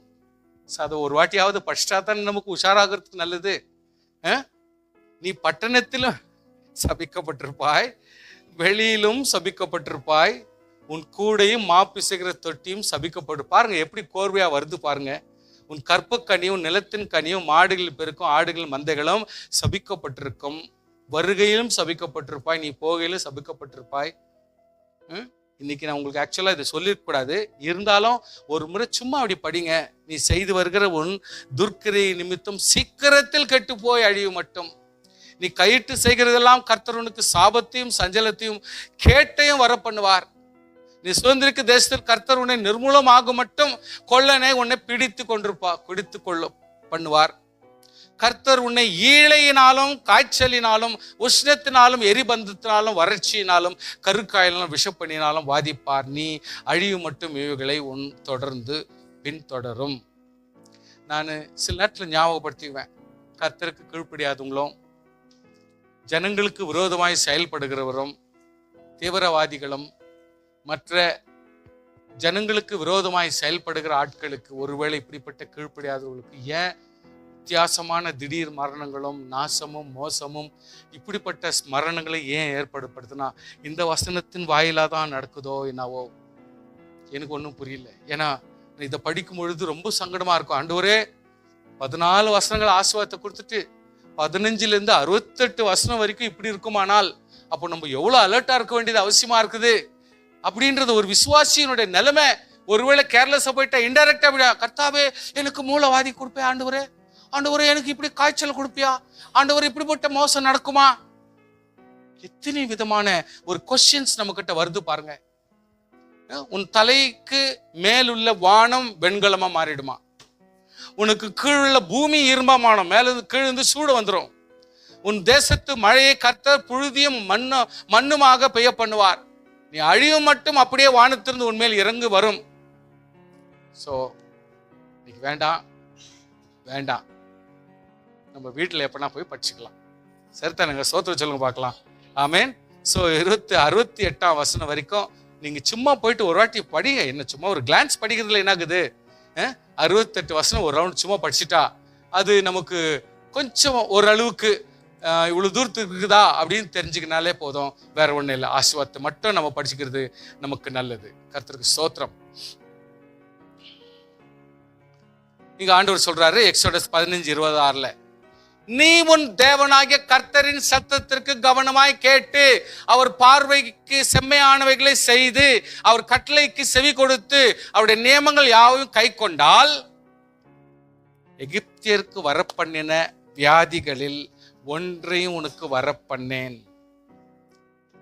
சோ இன்றைக்கு எகிப்தியர் யார்? ஒரு இடத்துல ஆண்டவர் சொல்றாரு, எகிப்தியனை நீ மறந்துடாத, ஏன்னா அவங்ககிட்ட தான் நீ போயிட்டு ரொம்ப வருஷம் வாழ்ந்த, அவன் சாப்பாடு சாப்பிட்ட, வர்றப்போ நான் தான் சொன்னேன் அவங்ககிட்ட போய் நகைங்கெல்லாம் வாங்கினுவான்னு சொல்லும் பொழுது நீ போய் வாங்கின்னு வந்த, அவனை மறக்காத நீ. ஏன்னா ஆண்டவர் லேவியராகமத்துல சொல்லும் பொழுது ஒரு அந்நியனை நீ உபசரிக்கணும், அந்நியனை நீ புறக்கணிக்க கூடாது, அவன் வேற எவனும் நம்ம நாட்டுக்காரன் இல்லை, அவனையா நம்ம காப்பாற்றணும் நீ சொல்லாத, அவங்ககிட்ட தான் நீ அடிமையா வாழ்ந்த, அவன் ஒன்று நடத்தினானே கொடுத்தானே காப்பாத்தினானே அப்படின்றார் ஆண்டவர். ஆனா இங்க ரெஃபரன்ஸ் கொடுக்குறாரு, எகிப்தியருக்கு வர பண்ணின வியாதிகளில் ஒன்னும் உனக்கு வரம் பண்ணேன். அப்படின்னா என்ன அர்த்தம்? நான் கர்த்தருடைய சத்தத்தை கவனமாய் கேட்கிறவன், பார்வைக்கு செம்மையானதை செய்கிறவன், கட்டளைக்கு செவி கொடுக்கிறவன், நியமங்களை கை கொள்ளுகிறவன். ஸ்தோத்திரம், ஹல்லேலூயா. சோ இந்த 4 காரியத்தை நம்ம கொஞ்சம் கை கொள்ளவர்களா இருந்தால் எகிப்தியருக்கு வர பண்ணின வியாதிகளில் ஒன்றையும் வர பண்ணேன். ஹல்லேலூயா. அந்த இடத்துல ஆண்டவர் என்னன்றாரு, நானே உன் பரிகாரியாகிய கர்த்தர். அந்த பரிகாரிக்கு மீனிங் ரொம்ப அந்த இங்கிலீஷ்ல ஐ ஆம் த லார்ட் ஹூ ஹீலத் தீன்குது, சுகப்படுத்துகிற தேவன் அப்படின்ற ஒரு வார்த்தை மட்டும் தான் சிம்பிள். ஆனால் இன்னும் அகராதியில் நீங்க பார்த்தீங்கன்னா ஜஸ்ட் சுகம் மட்டும் இல்லை, ஆல் இன் ஆல் எல்லாவித பிளெஸிங்க்கும் ஆண்டவர் ஆசீர்வாதமாக நம்மை நடத்துவார் அப்படின்னு தான் அதுல முக்கியமான கருத்தா இருக்குது. ஜஸ்ட் ஒரு பரிகாரின்றதுக்கு ரொம்ப மீனிங் இருக்குது. அதாவது ஹீலிங் பண்றது வெறும் சுகப்படுத்துறது மட்டும், ஆனா பரிகாரம்ன்றது ஆல்ரவுண்ட் பிளெஸிங்ஸ். கர்த்தர் நமக்கு போதுமானவராக இருப்பார். ஆமேன். அந்த ஆண்டவருக்கு ஸ்தோத்திரம் உண்டாவதாக. ஸ்தோத்திரம். 1 பேதுரு 1:7 வாசிக்கிறேன். அழிந்து போகிற பொன் அக்கினியினாலே சோதிக்கப்படும், அதை பார்க்கிலும் அதிக வெளியேற பெற்றதா இருக்கிற உங்கள் விசுவாசம். ஸ்தோத்திரம். பொன்னை பார்க்கிலும் எது வெளியேற பெற்றது? விசுவாசம். அது சோதிக்கப்படணுமா? அது சோதிக்கப்பட்டா இயேசு கிறிஸ்து வெளிப்படும் பொழுது நமக்கு புகழ்ச்சியும் கனமும் மகிமையும் உண்டாகும். ஸ்தோத்திரம். என்ன உண்டாகும்? புகழ்ச்சியும் கனமும் மகிமையும் உண்டாகும். சோ கர்த்தருடைய பிள்ளைகள் நல்ல கவனம் பண்ணீங்க. விசுவாசம், இதை கொஞ்சம் கவனம் பண்ணீங்க. இந்த விசுவாசம் எப்போ நீங்க பொன்னாலே சோதிக்கப்பட்டு அதிகமாச்சுன்னா புகழ்ச்சி வரும், கனமும் வரும், மகிமையும் கர்த்தர் கூட்டி கொடுக்கிறார். ஹல்லேலூயா, ஹல்லேலூயா.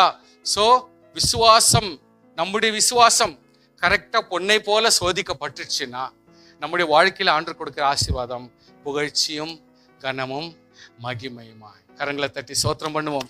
புகழ்ச்சியும் கனமும் மகிமையும் கொடுக்கிற கர்த்தர். எதுக்கு? விசுவாசம் சோதிக்கப்படும் பொழுது. விசுவாச கர்த்தர் பொன்னை போல சோதிக்கப்பட்டு நம்மை கர்த்தர் சீர்திருத்துவான். ஆனால் டெஃபினெட்லி புகழ்ச்சியும் கனமும் மகிமையும் கர்த்தர் நம்ம கூட்டி கொடுக்கிற தேவனா இருக்கிறார். ஆண்டவருக்கு ஸ்தோத்திரம் பண்ணலாம். ஹல்லேலூயா. இதோ உன்னை புடமிட்டேன், ஆனாலும் வெள்ளியை போல அல்ல, உபத்திரவத்தின் குகையிலே. ஸ்தோத்திரம். உபத்திரவம் என்னும் குகையிலே, நாம் பாடுபடுகிற பாடு என்கிற ஒரு குகையிலே கர்த்தர் நம்மை போட்டு, இங்கேயும் ஓட முடியாது, அங்க ஓடியார முடியாது, தப்பிக்க முடியாது, அப்படிப்பட்ட ஒரு குகையில கர்த்தர் நம்மளை வச்சு இக்கட்டான சூழ்நிலையில கர்த்தர் நம்மை நடத்துகிறார், சீர்படுத்துகிறார். ஆனப்படினால் தான் கர்த்தர் நம்முடைய சமூகத்திலே ஆண்டவர் சொல்ல, உன்னை புடமிடுறேன், வெள்ளியை போல அல்ல. ஹல்லேலூயா. உபத்திரவின் குகையில உன்னை நான் தெரிந்து கொண்டு உன்னை ஆசீர்வாதமா வைக்கணும்னு கர்த்தர் தெரிஞ்சு கொள்றார். So you are the chosen. You are the chosen people. How you can be chosen? உபத்திரத்தின் வழியாகத்தான் கர்த்தர் நம்மை தெரிந்து கொள்ள முடியும். ஸ்தோத்திரம் பண்ணுங்க பார்க்கலாம். ஹல்லேலூயா. உபத்திரன் வழியாகத்தான் நீ தெரிந்து கொள்ளப்பட்டவர் என்பதை அறிய முடியும். You are chosen how? உபத்திரவத்தின் மூலமாக. சுகமோடு இருக்கிறேன், நான் நல்லா இருக்கிறேன் அப்படின்னு யோசிக்கிறத விட நம்ம எல்லாம் எவ்வளவு உபத்திரப்படுறோமோ அவ்வளவு தூரத்துக்கு ஆண்டவராகிய கர்த்தர் நம்மை பலப்படுத்தியிருக்கிறார். ஸ்தோத்திரம். ஹல்லேலூயா. கர்த்தருக்கு ஸ்தோத்திரம். என் தேவன் தம்முடைய ஐஸ்வரியத்தின்படி. ஸ்தோத்திரம். ஹல்லேலூயா. தம்முடைய ஐஸ்வரியத்தின்படி ஹல்லேலூயா உங்கள் குறைவுகளை எல்லாம் கிறிஸ்து இயேசு மகிமையிலே நிறைவாக்குவார். சோ நல்ல கவனமா இருங்க. ஹல்லேலூயா. நல்ல கவனமா இருங்க. எவ்வளவு ஒரு அர்த்தமுள்ள ஒரு காரியம்னு சொல்லிட்டு கவனம் பாருங்க. என் தேவன் அவருடைய ஐஸ்வரியத்தின்படி உங்கள் குறைவுகளை எல்லாம் கிறிஸ்து இயேசு மகிமையிலே நிறைவாக்குகிற கர்த்தருக்கு ஸ்தோத்திரம். ஹல்லேலூயா. நிறைவாக்குகிறார், நிறைவாக்குவார். ஆசீர்வாத வசனங்களை குறித்து பேசிக் கொண்டிருக்கிறேன். சுவாசிகளே ஜெபியுங்கள். கர்த்தர் ஆசீர்வாதத்தை கொடுக்கிறவர், நன்மை கொடுக்கிறவர். கர்த்தருடைய பிள்ளைகளுக்கு ஆசீர்வாதம் வெறும் அவசியம். இதை சரி பண்ணு, அதை சரி பண்ணு, இதை சரி பண்ணு. ஆசீர்வாதத்தை ஃபர்ஸ்ட் வாங்குறதுக்கு ட்ரை பண்ணு. கர்த்தர் பெரிய காரியத்தை நம்முடைய வாழ்க்கையில செய்வார். ஹல்லேலூயா. நன்மையான எந்த ஈவும் பூர்ணமான எந்த வரமும் அது பரலோகத்திலிருந்து தான் வருது. ஆனப்படினாலே நீ பார்க்க வேண்டியது பரலோகத்தின் பிதா, ஜோதிகளின் பிதா, ஜோதிகளின் பிதாவிடத்திலிருந்து வருது. அதுல எந்த மாற்றமும் எந்த மாறுதலும் எந்த வேற்றுமையுமே கிடையாது. ஆண்டவர் எந்த வேற்றுமை பண்ண மாட்டார்.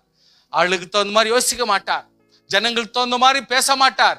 கர்த்தர் நம்ம எல்லா விதத்திலும் ஆசீர்வதிக்கிற கர்த்தருக்கு ஸ்தோத்திரம். ஸ்தோத்திரம் சொல்லுங்க. ஹல்லேலூயா. கர்த்தர் சமூகத்துல நீங்க பலப்படுங்கள். ஸ்தோத்திரம், ஸ்தோத்திரம். கர்த்தர் உன்னை ஆசீர்வதித்து, அதாவது என்னாகமத்துல உங்களுக்கு வாசிக்க சொன்னார். காலையில கூட உங்களுக்கு வாசித்து காட்டினேன். ஆண்டவர் மோசையை பார்த்து சொல்ல சொன்னார், கர்த்தர் உன்னை ஆசீர்வதித்து உன்னை காக்க கடவர். கர்த்தர் தமது முகத்தை உன்மேல் பிரகாசிக்க பண்ணி உன்மேல் கிருபையா இருக்க கடவர். கர்த்தர் தமது முகத்தை உன்மேல் பிரகாசிக்க பண்ணி உனக்கு சமாதான கட்டளையிட கடவர். சபைக்கு இதை சொல்லுங்க. ஆண்டவர் ஆசீர்வாதமா மாற்றிடுவார். எல்லாருக்கும் கர்த்தர் ஆசீர்வாதமா மாற்றுவார். இதை சபைக்கு சொல்லணும் சொல்லிட்டு ஆண்டவர் மோசேக்கு சொல்றார். அதனால விசுவாசியே கொஞ்சம் கூட நீங்க புரிஞ்சு நீங்க இதை பேசணும்.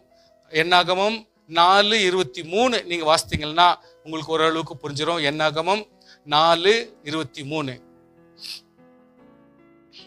வாசிக்கிறோம் பாருங்க.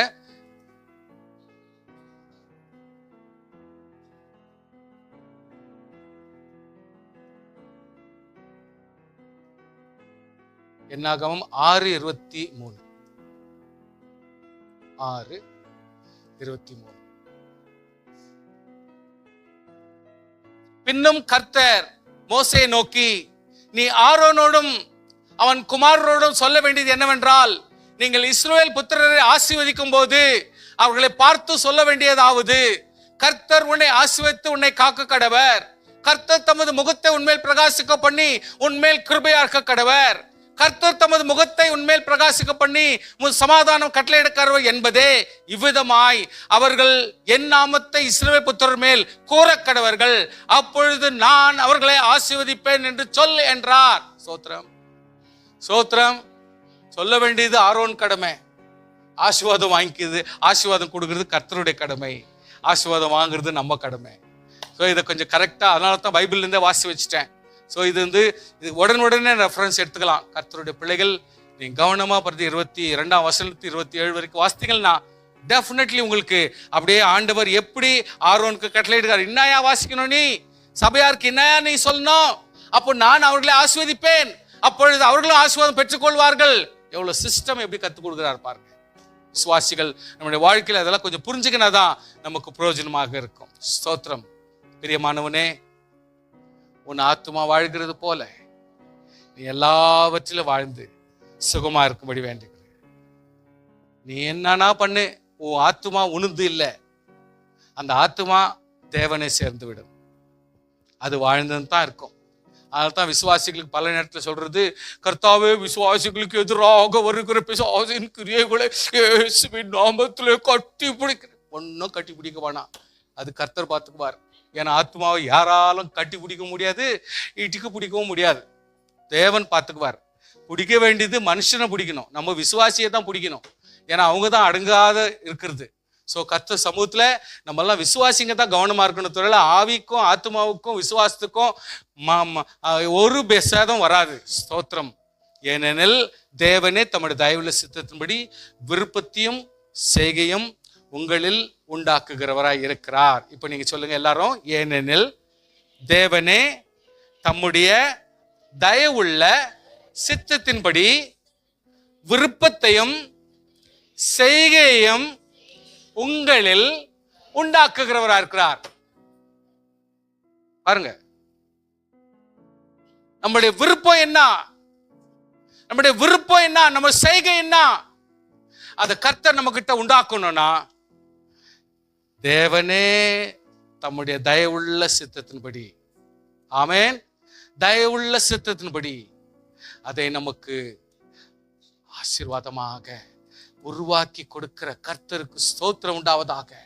தேவனே தம்முடைய தயவுள்ள சித்தத்தின்படி விருப்பத்தையும் செய்கையும், உன்னுடைய என்ன விருப்பம், உன்னுடைய செய்கை என்ன, அதை கர்த்தர் உண்டாக்குகிறவராயிருக்கிறார். நம்முடைய உள்ளத்திலே உருவாக்குவார், நம்முடைய சபை, நம்முடைய சரீரத்தில் உருவாக்குற, நம்முடைய குடும்பத்தில் உருவாக்குகிற கர்த்தர்.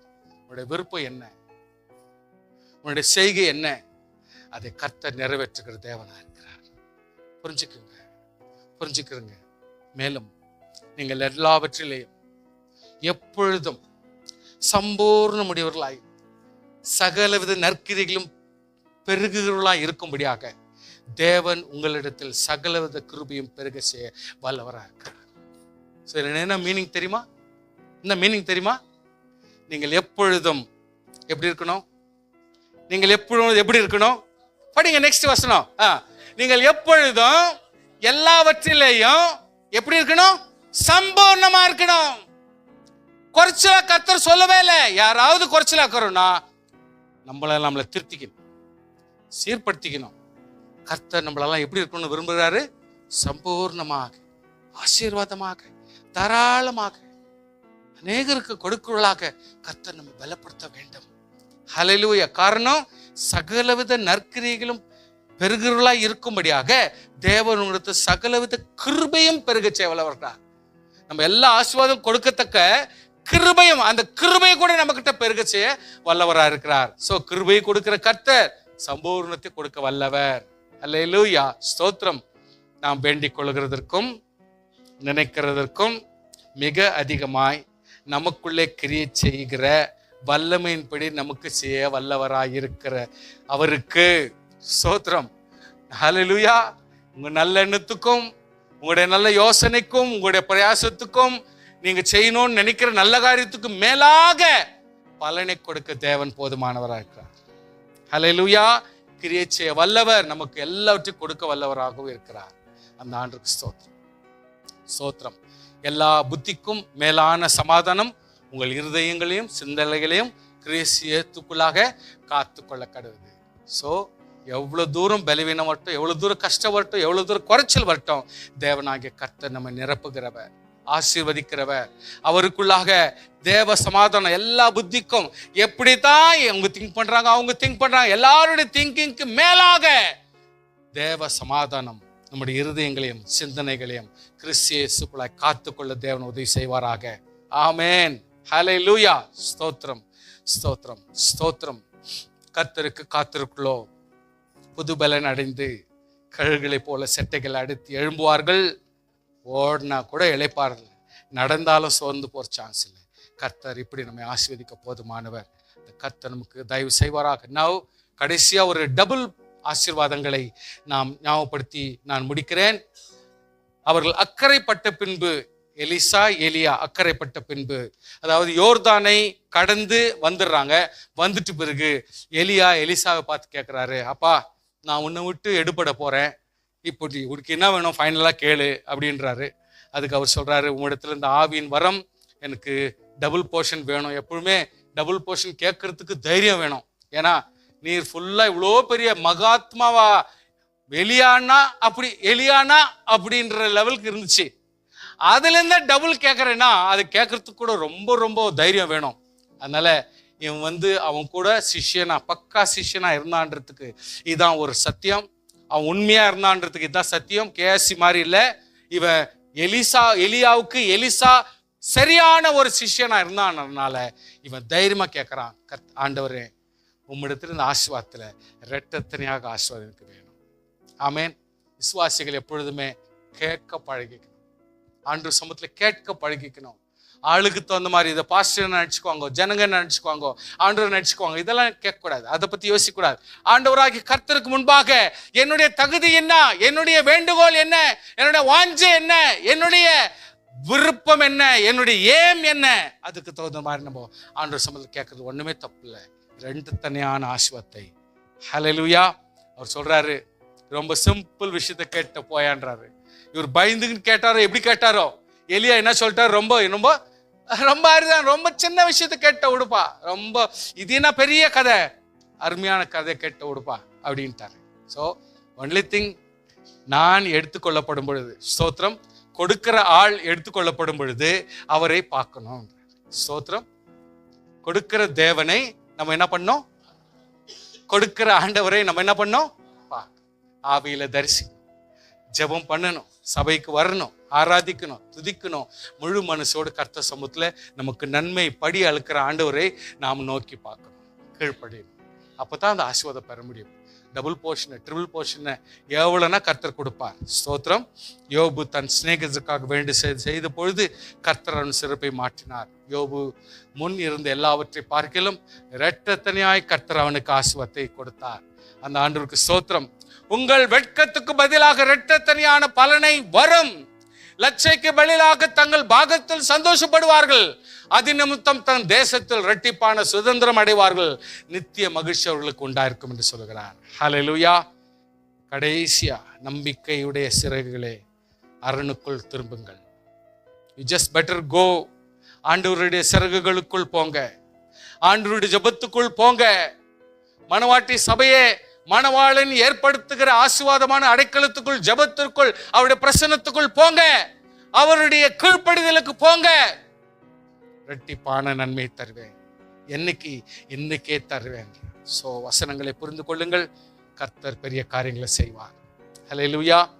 ஒரு ஸ்மால் இல்லஸ்ட்ரேஷன். இன்னொரு முறை இதை நான் சொல்ல போறேன். ஒரு 4 hours ப்ரோக்ராம். ஆனா இன்னொரு நாள் தான் சொல்லுவேன், இன்னைக்கு சொல்றதுல.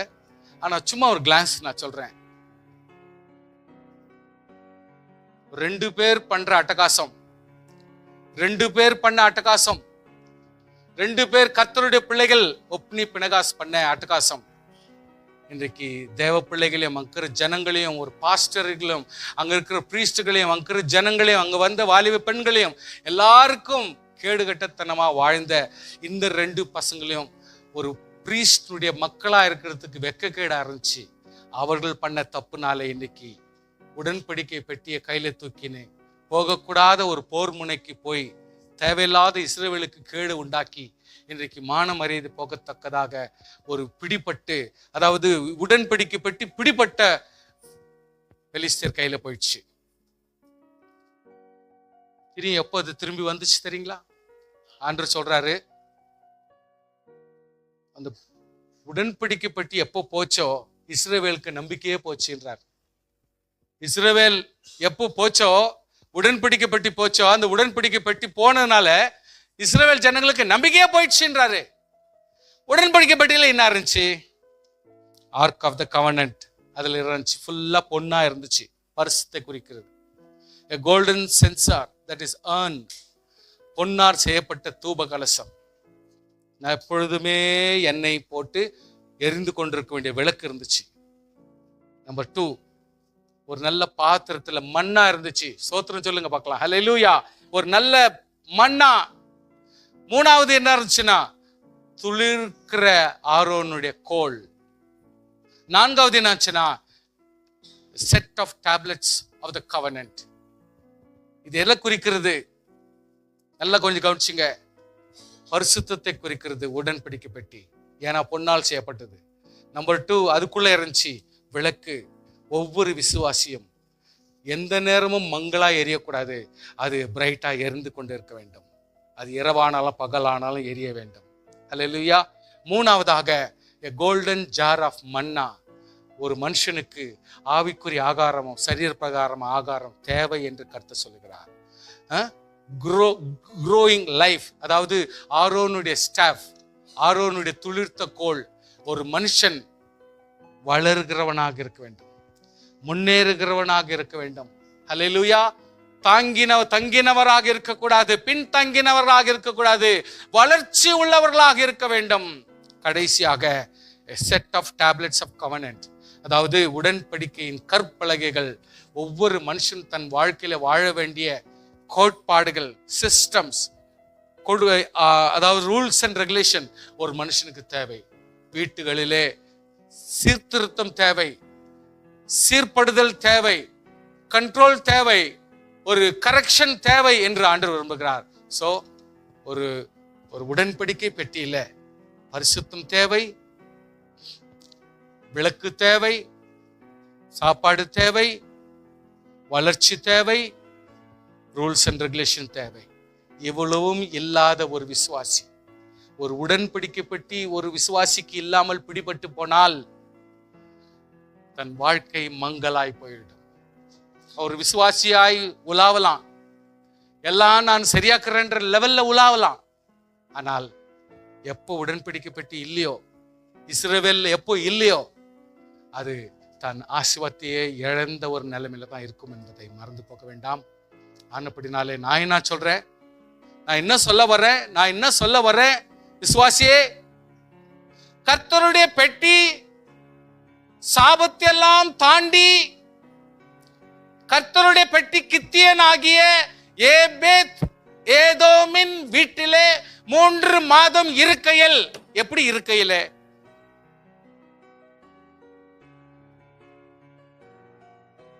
சாமுவேல் காலம், சவுல் காலம்,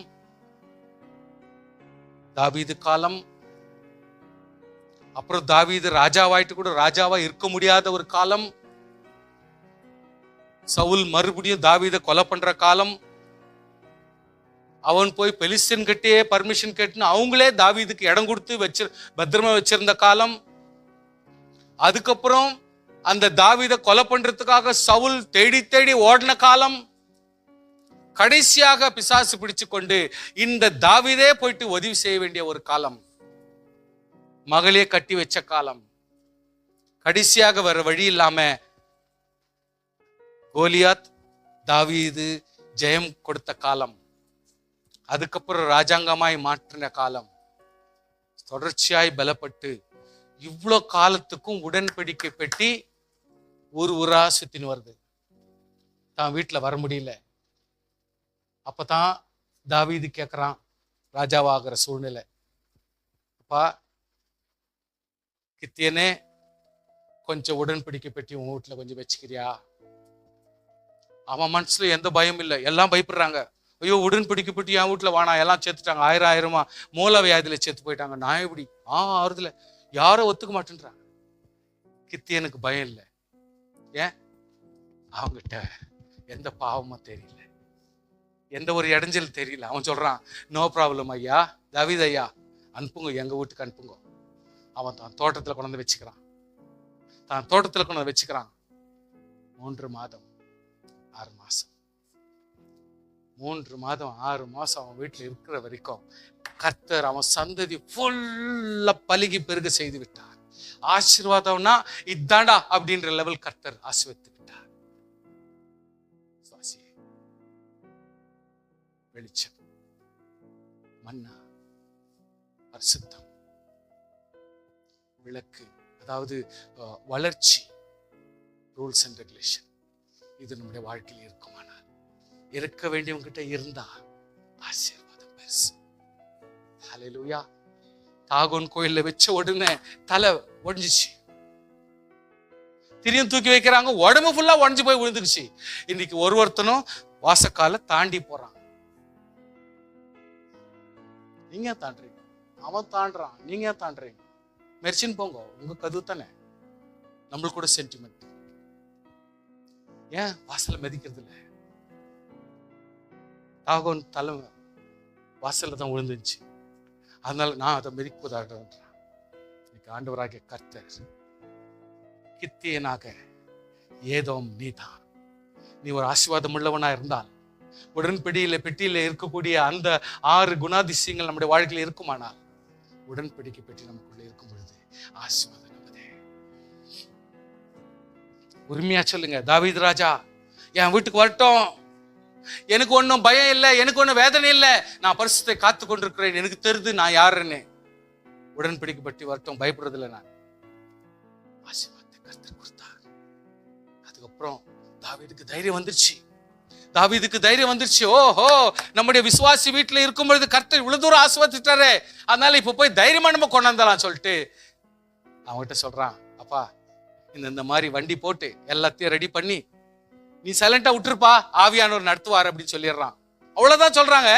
இன்னைக்கு நம்ம ஆவியான பத்தி பேசுறதுக்கு ரொம்ப தூரம் யோசனை பண்றோம். ஆமேன், ஆமேன், சோத்திரம். கர்த்தர் மோசே பார்த்து சொன்னார் ஒரு வார்த்தை, தண்ணியில போட்ட என்ன சொன்னாரு ஆண்டவர்? எடுத்து போட்டு எல்லாரும் சொல்லுங்க பார்க்கலாம். எல்லாரும் போட்டு அடிக்க சொன்னார். பேச சொன்னார் சார், பேச சொன்னாரு. அதாவது ஒரு பாறைய பேச சொல்றாரு. இவன் கோல் எடுத்து 2 முறை அடிக்கிறான். எனக்கு அடிக்கிற காலம் போயிடுச்சு. இந்த தேங்காய் எண்ணெய் கொடுத்து ஜெபம் கொடுக்கற காலம் எல்லாம் போயிடுச்சு. எதுவும் பண்ண வேணாம். நீ பிசினஸ் எல்லாம் பண்ண வேண்டிய அவசியமே இல்லை. எந்த பிசினஸ் இதுல எல்லாம் பணம் சம்பாதிக்காத. உனக்கு கர்த்தர்கிட்ட கேள், கர்த்தாவே எனக்கு பணம் கம்மின்னு. கர்த்தர் உனக்கு பணத்தை கொடுப்பாரு. இதுல பிசினஸ் பண்ணி தான் நீ பழிக்கணும் அவசியம் இல்லை. பாஸ்டர் ஆகிறதுக்கு யார் இருந்தாலும் சரி. ஆண்டவர் சொல்றாரு, நீ பேசு, தண்ணி புறப்பட்டு. இவன் அடிக்கிறான் 2 முறை. விஷயமாயிடுச்சு. எனக்கு கூட யோசனை பண்ணி, ஆண்டவரே பேசுன்றாரு. இன்னைக்கெல்லாம் நம்ம ஜெபம் பண்ணி பேசணும், அவ்வளவுதான் போதும். பேசினா போதும், ஆண்டவர் ஆசீர்வாதத்தை கொடுக்கிறார். ஸ்தோத்திரம், ஹல்லேலூயா. நம்ம ஒன்றும் அடிக்க வேண்டிய அவசியம் இல்லை, போராட வேண்டிய அவசியம் இல்லை, மேற்கொள்ள வேண்டிய அவசியம் இல்லை. பேசினா போதும். கர்த்தர் ஏதோ இடத்துல கர்த்தர் பேசுற. தாவீது கேட்கிறான், ஏபோத் சார், ஏபோத் ஏதம், தயவுசெய்து வண்டியை பண்ணி ரெடி பண்ணி வச்சிருங்க, ஆவியானவர் அவர் பாட்டுக்கு இட்டு வந்துருவாரு, நீ ஒன்றும் கவலைப்படாது சொல்றாரு. அவர் அதே மாதிரி பசுமாடு வண்டியெல்லாம், மாட்டு வண்டியெல்லாம் செஞ்சு எல்லாத்தையும் பண்ணி ரெடியா அனுப்பிச்சு விட்டுறான். ஆவியானவர் நடத்தி கொண்டு போறார். கரங்களை தட்டி சோத்திரம் பண்ணுங்க. இன்றைக்கு நீங்க யோசனை பண்றீங்க, அன்னைக்கே பரிசுத்த ஆவியானவர் மாடுகளை கைட் பண்ணாரு. அங்க வேற யாரும் ஆட்கள் வரல, ஆவியானவர் கைட் பண்ணாரு. இன்று கர்த்தர் செய்ய போதுமான. ஸ்ட்ரைட்டா நகரத்துக்கு போச்சு. யோசிக்கிறான், விசுவாசியே, இன்னைக்கு அவங்க வைஃப் யாரு? யார் சிரிச்சது? தாவீது வைஃப் யாருங்க சிரிச்சது? மீகால் சிரிக்குது. என்ன ராஜா வாழ்ந்துக்குன்னு டான்ஸ் ஆடுறியே அப்படின்னு சிரிக்குது. வெக்கம் இல்லையா? ஒரு பெரிய ராஜா வாழ்ந்துக்குன்னு இப்படியெல்லாம் பண்றியேன்னு. நான் சொல்லிட்டா ராஜா உண்மையில ஆடுறானா என்னன்னு அவனுக்கே புரியாது. அவன் யோசிக்கிறான், உனக்கு பண்ண தப்புக்கு அந்த வண்டி எங்கேயோ போச்சு, உடன்படிக்கப்பட்டு எங்கேயோ போச்சு. எத்தனை வருஷமா, எத்தனை ராஜாங்கமா, எத்தனை சந்ததியா திரிஞ்சு என் ஆண்டவருடைய உடன்படிக்கை பற்றி இன்னைக்கு ஊரா திரிஞ்சுன்னு வந்திருக்குது. நம்மளாம் சொகமா ராஜாங்களா பெரிய நல்ல வீட்டுங்கள் இருக்கிறோம். உடன்படிக்கை பெட்டினா என் தேவன் நமக்காய் கொடுக்கப்பட்ட பாதுகாப்பு தூதன். அவனே கர்த்தர் ஊரெல்லாம் சுத்த வச்சுட்டாங்க. இன்றைக்கு அந்த பெட்டியை கூட ஒருத்தன் போய் கை தாங்களா பிடிச்சி இட்டுன்னு வரலான்னாங்க, அது கூட எல்லாருக்கும் பயமாக்குது. ஆவியானவர் அதை கொண்டாடுறார். தாவீது யோசிக்கிறான், கர்த்தர் எவ்வளவு தூரத்துக்கு ஆழமாய் நடத்துறாரு பாத்தியா? எவ்வளவு தூரத்துக்கு ஆவியானவர் நடத்துறாரு பாத்தியான்ட்டு தாவீதுனுடைய சிந்தனை அதுல போகும் பொழுது இவன் என்ன பண்றான், கை தட்டணுமா, சோத்திரம் பண்ணணுமா, எகிரணுமா, அவனுக்கு ஒன்றும் புரியல. நீ எகிரல் மட்டும் பார்த்தீனா நீ ஒரு களியாட்டு வீரனா இருக்கணும். ஆனால் அவனுடைய மனதில் இருக்கிற கதை ஆவிக்குரியவன். அதனால தான் அவன் பல பாட்டுகள் எழுதி வச்சான். அந்த பாட்டுகள் எல்லாம் அவ்வளோ பெரிய, வேற யாருமே உலகத்துல எழுதி வைக்கல. உலகத்துல ராஜாக்கள் எழுதல, தீர்க்கதரிசிகள் எழுதல, இன்னைக்கு அவன் எழுதி வச்சிருக்கிறான். அப்ப அவன் மைண்ட் எப்படி இருந்துக்குது பாருங்க. உடன்படிக்கை பெட்டி வந்துச்சு, அதான் சேஃப்டி. எரிந்து விளக்கு வேணும், பரிசுத்தம் வேணும், வளர்ச்சி வேண்டும், சாப்பாடு வேணும், ரூல்ஸ் அண்ட் ரெகுலேஷன் வேணும். இது இல்லைன்னா கிறிஸ்தவனே இல்லை. கர்த்தருடைய பிள்ளைகளே, ஆசீர்வாதம் வேணுமா? இந்த 5 இன்கிரீடியன்ஸ் நம்ம கிட்ட இருந்தா கர்த்தர் நம்ம எப்பொழுதுமே கைவிட மாட்டார். வளர்ச்சியை நாம் பெற முடியும், வளர்ச்சி அடைய முடியும். உடன்படிக்கை பற்றி நம்ம கிட்ட இருந்தா கித்தோம் ஏதோமுடைய வாழ்வு குடும்பத்துல தேவன் அற்புதமா ஆசீர்வதித்து போட்டார். ஹல்லேலூயா. இருக்க வேண்டிய உங்ககிட்ட இருந்தா அது ஆசீர்வாதம், இருக்கக்கூடாது உங்ககிட்ட இருந்தா அது சாபமா இருக்கு. ஜெபம் செய்யலாம். ஸ்தோத்திரம் ஐயா, ஸ்தோத்திரம் ஐயா, ஸ்தோத்திரம் ஐயா, ஸ்தோத்திரம் ஐயா, ஸ்தோத்திரம் ஆண்டவரே, ஸ்தோத்திரம் ஆண்டவரே,